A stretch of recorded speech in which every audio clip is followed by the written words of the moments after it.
Welcome to the Your Leadership Legacy podcast. My name is Tina Paulus Kraus, and I'm so excited to bring you this next podcast dedicated to you high performers out there who want to reinvent yourself, reinvent your business, maybe your career, all of it.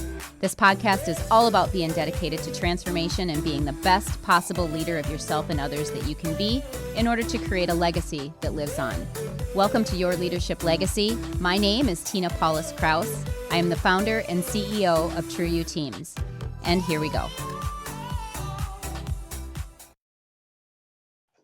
Hey everyone, welcome to Your Leadership Legacy. My name is Tina Paulus Kraus, and I'm super excited because we have Wendi McKenna on this show today. Hey Wendi.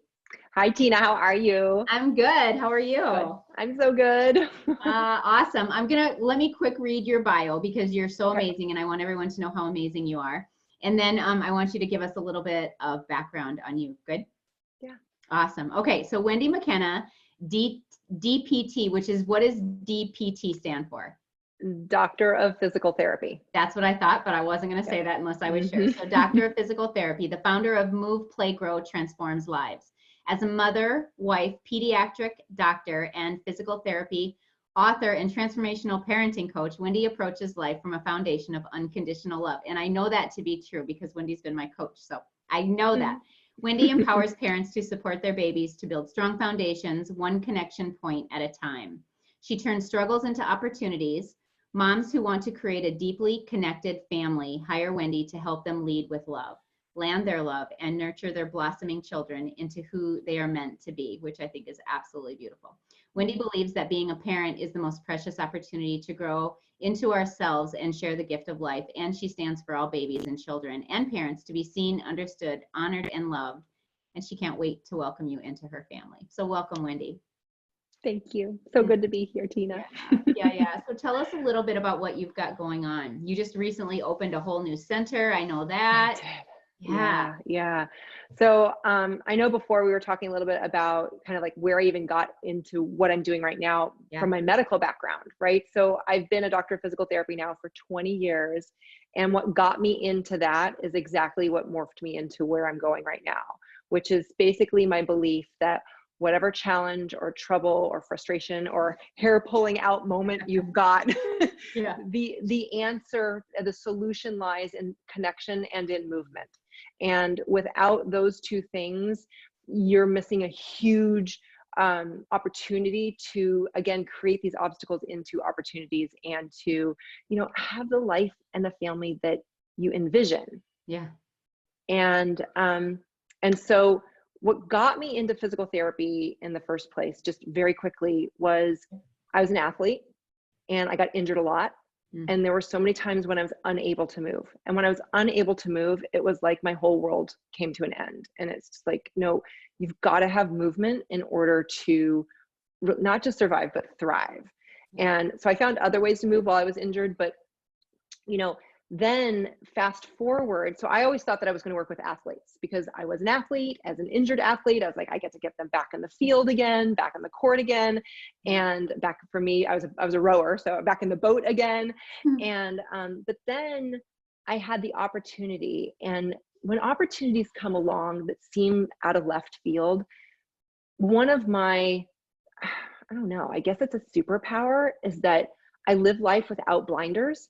And so if something comes way out of left field, I see it. And if it aligns, I go.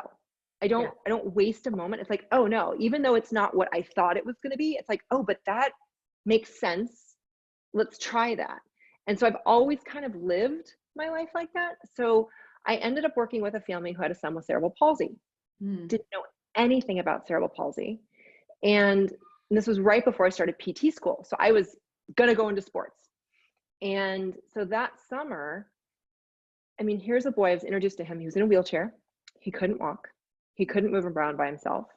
I couldn't understand his speech. I didn't even really understand when he tried to use his communication device. I was like, how am I going to be a full-time nanny for this child? Like, I don't know my way in. How do I connect? How do I connect with this person? It was the third day in, and his physical therapist came to the house.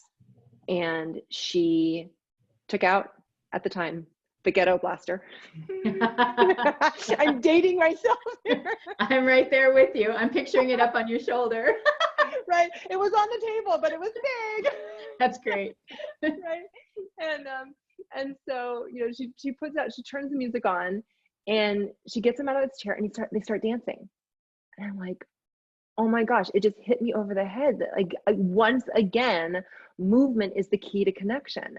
Movement is the way to connect to ourselves, to others, and the world. And I'm seeing it right in front of me from someone who I, before that moment, thought really couldn't move. Yeah. And here he was dancing with someone. I was like, oh, It just gave me goosebumps.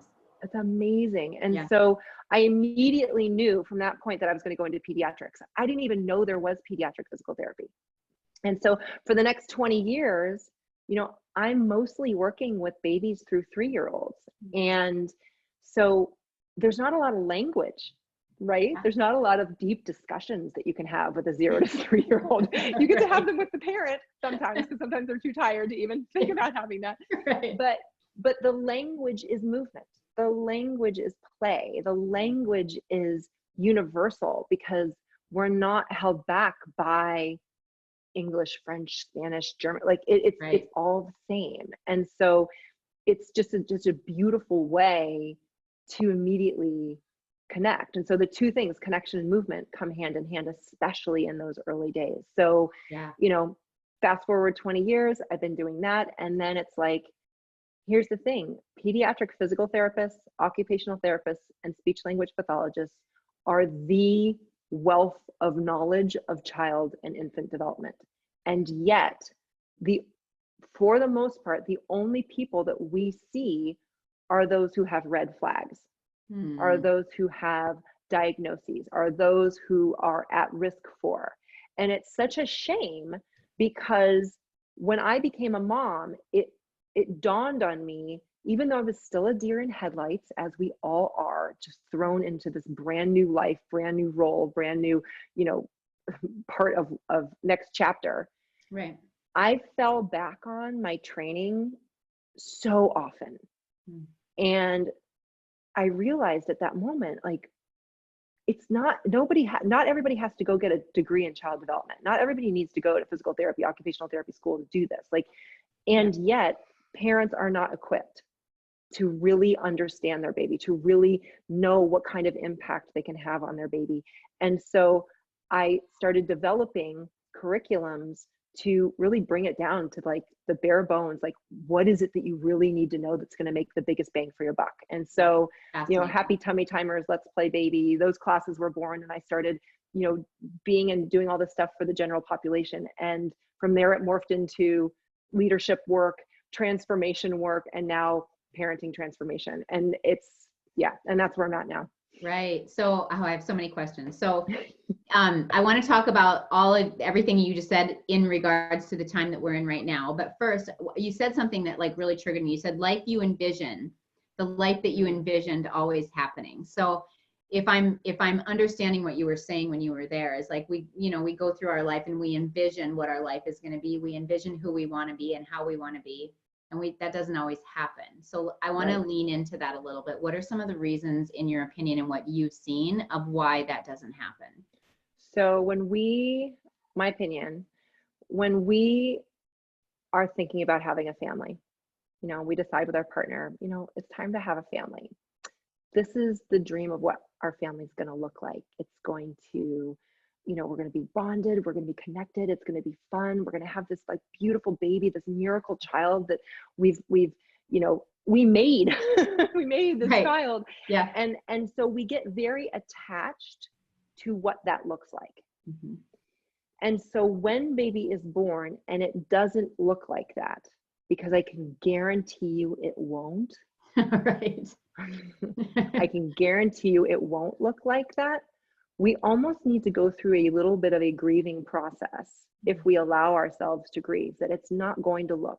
If you don't go through the grieving process, what ends up happening is we continue to hold on tight with the vision that we want and keep comparing what is to what we want, and we focus on the gap versus on what it is that we've got here and where we get to work. And it's not that we don't have a vision of what we want to create, but the vision is more about what kind of environment do I want to create? Not what kind of person do I want to create, because that person is their own soul, Yeah. right? They like, we don't get to control their journey at all. Right. We don't get to protect them from the ups and downs. We don't get to protect them from peer pressure. We don't get to protect them from, you know, heartbreak.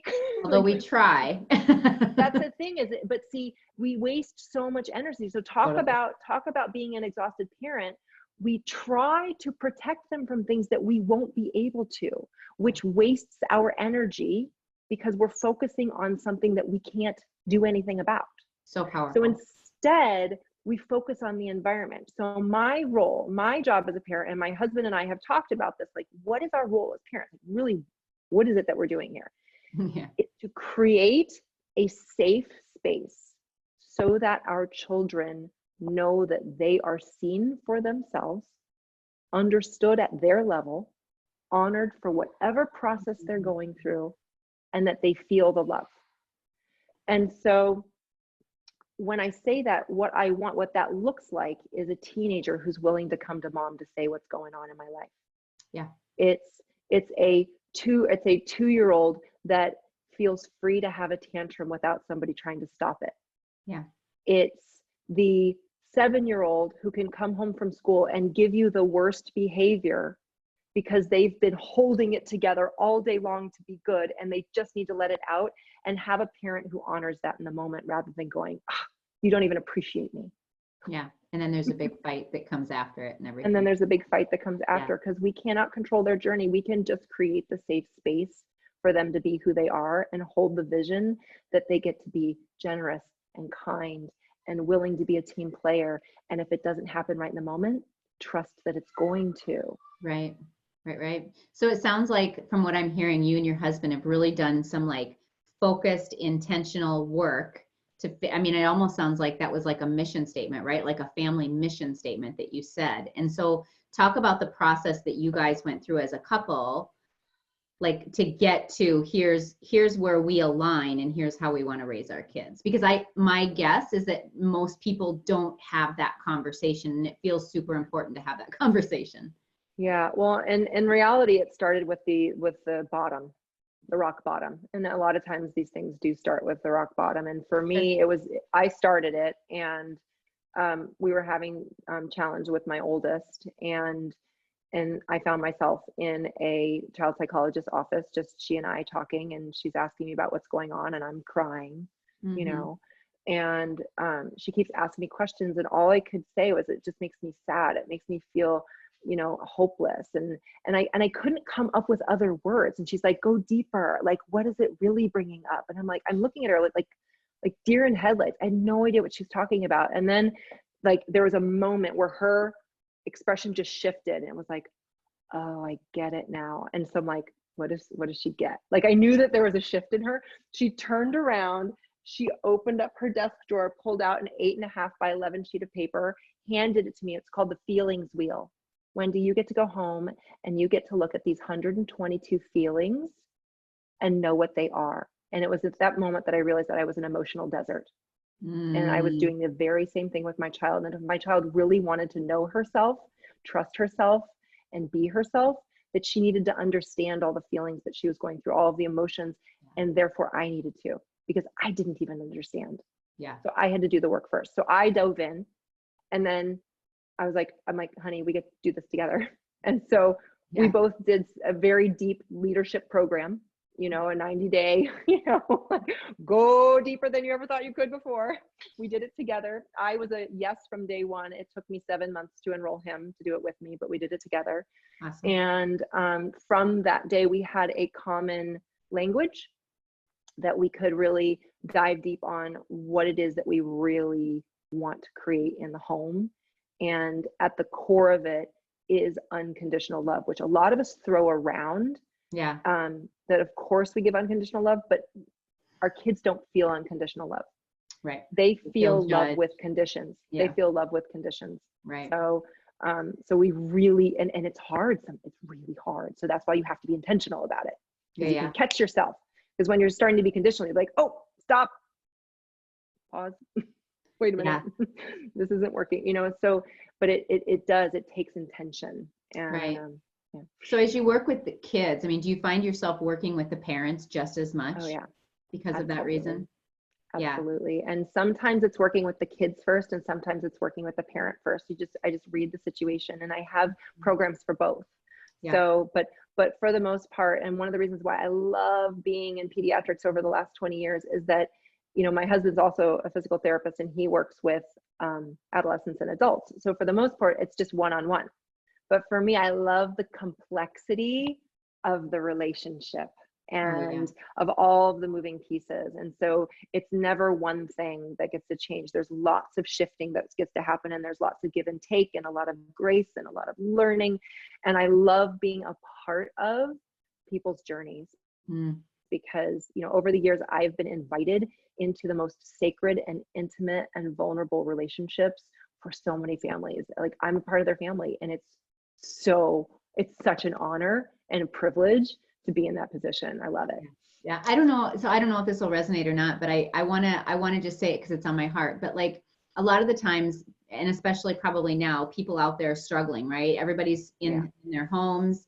You know, we're on top of each other more than we have been in the past because we're not going anywhere during the day. And it just like, what would be like your number one leadership like lesson or gift to somebody right now that is like saying, I get what you're saying, and this is all happening to me right now? Because I think there's a lot of that going on right now in the world, that this is happening to us. And I know that there's other perspectives and other ways to look at it. So what would be your like number one leadership lesson for people right now as they're working through that in their family?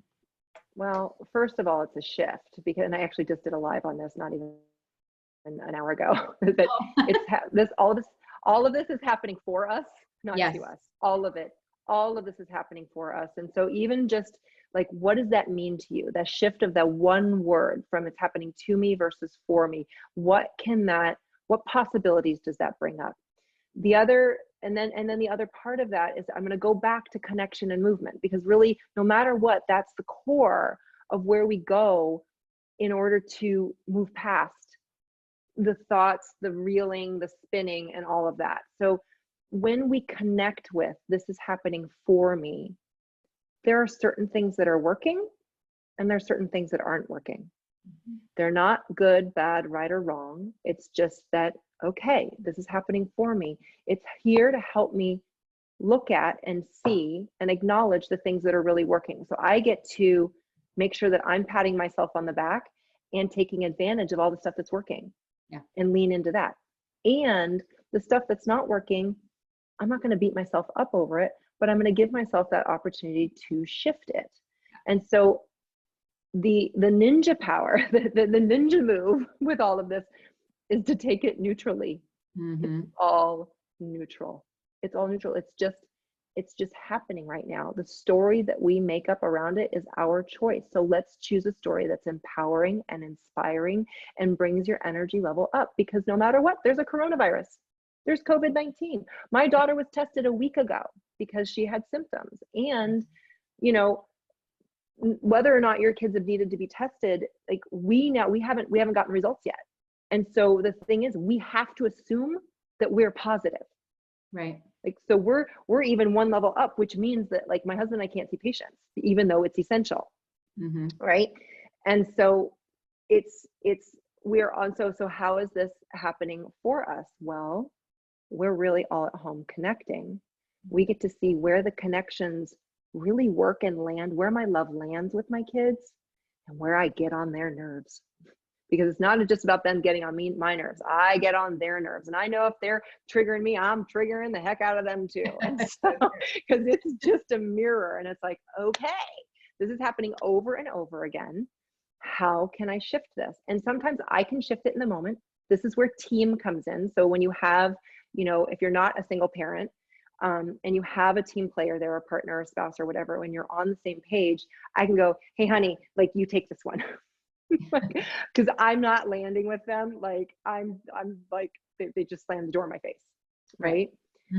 The other thing, connection, it's not just about connecting with people, it's connecting into yourself too.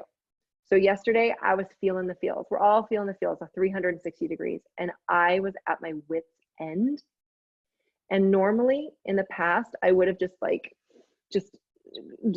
held on tight with my fists, like, you know, just kind of like counted to 10, 1, 2, 3, 4, 5, 6, 7, 9, 10, and stuffed it down. Right? I got this. I would like talk my way through it. I've got this, but I would have come at it like hard still, because you have to like hold it down hard, which means I'm going to come across hard. So instead, what I did was say, goodbye, everyone. I'm leaving. And I took the dog and I walked out the door. Good. And I let myself, and I didn't care what I looked like, I let myself cry and cry and cry. The tears just streamed down. I just needed to let it out. I needed to let it out. I didn't want it to happen in front of my kids, but I didn't care if it happened in front of my neighbors who were also walking their dogs. Right. And then the next thing I did, once I let myself cry, I'm like, okay, all right, good. I'm letting myself feel the feels. Great. What is it that I need now? What do I need now? I'm like, you know what? Yesterday was Sunday. We didn't go to church. I'm like, you know what?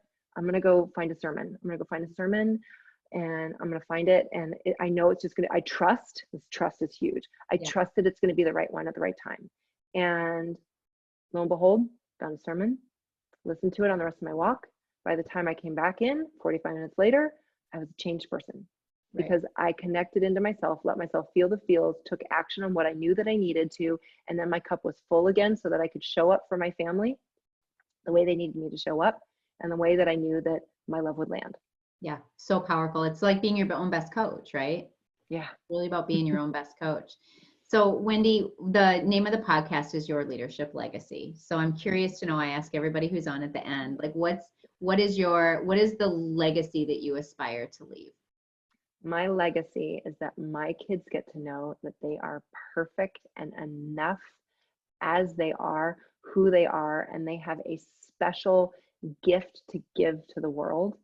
And they get to know that they're supported by me, by my husband, and by the people around them to like let them shout it loud, shout it far. And when we give our kids that kind of freedom to be who they are, not put them in a box for how they're supposed to be, or go down this path, or go to this college, or get this job, or be on that team, you know, and we just let them be who they are, they're going to be world changers.